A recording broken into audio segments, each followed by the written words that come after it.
Hey, YouTube, it's me again, and I've kind of been neglecting my YouTube channel, and I'm sorry because I didn't know what to post. And then I got inspired by a conversation I just had with one of my coworkers. So this is called Love This Generation. It's not necessarily a poem, it's more like a spoken word / ramble. So I hope you guys enjoy it. And again, this is Love This Generation. I'm Ali R, and don't forget to speak with your heart. I found myself lost in conversation with an older gentleman, and somehow we stumbled on the topic of love. He proclaimed that he had been faithfully married to his wife for 37 years and had dated her 6 years preceding, and my heart fluttered for the sake of their relationship, smiling at the light of excitement that still to this day flashed across his face as he bragged on such a rare accomplishment. And as irony would have it, my happiness quickly grew stale for the same reasons that had brought me so much joy. It was, in fact, a rare accomplishment, not impossible to find, but definitely a diamond in the rough. At that moment, my mind filled with so many thoughts. The first one being, how long would it take to go back to school to figure out how to build a time machine, to go back to a time and place where love meant something, where marriage was an expectation and not a last resort, where everything that we find so common today was in fact then rare. But then I thought I'd possibly spend more time preparing myself for the journey instead of actually being taken on the ride for love.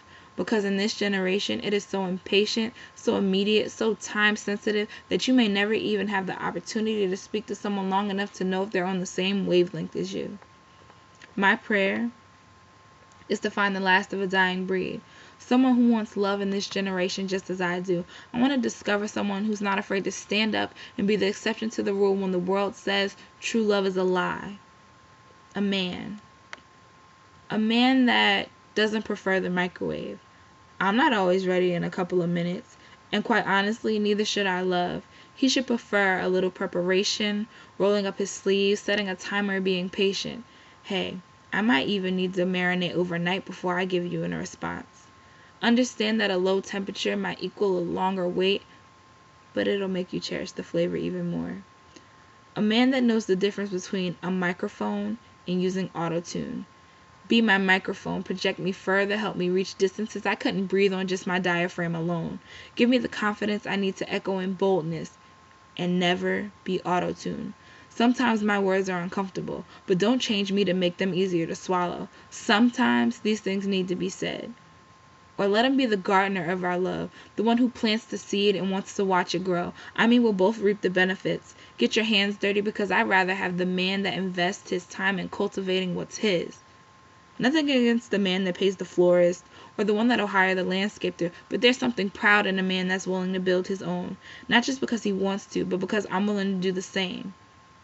In a generation that's geared towards selfishness, I will wear mutuality tight around my fourth finger to support the carrots that are already there, and I promise that I will pay compromise and hard work every night while we drift off to sleep just so we can recommit to our vows daily. In a generation, it is so hard to find someone that believes in DIY. I don't believe in outsourcing until you've completely proven that you are unable to do it in-house. And the only one that we should continuously be outsourcing is him. If there's something lacking, a void that needs filling, no, you will not find it outside the walls of our hearts. No, that coworker is not the key. No, that follower is not the answer. Someone that will read the book instead of watching the movie.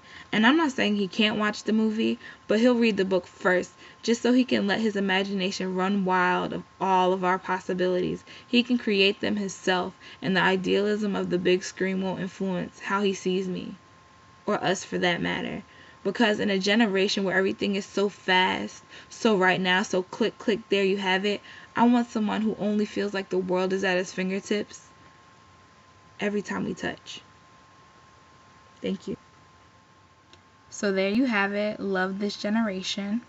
Hope you guys enjoyed it. If it's something that touched you, please don't forget to like, comment, share, and subscribe. And I appreciate the support. Thank you.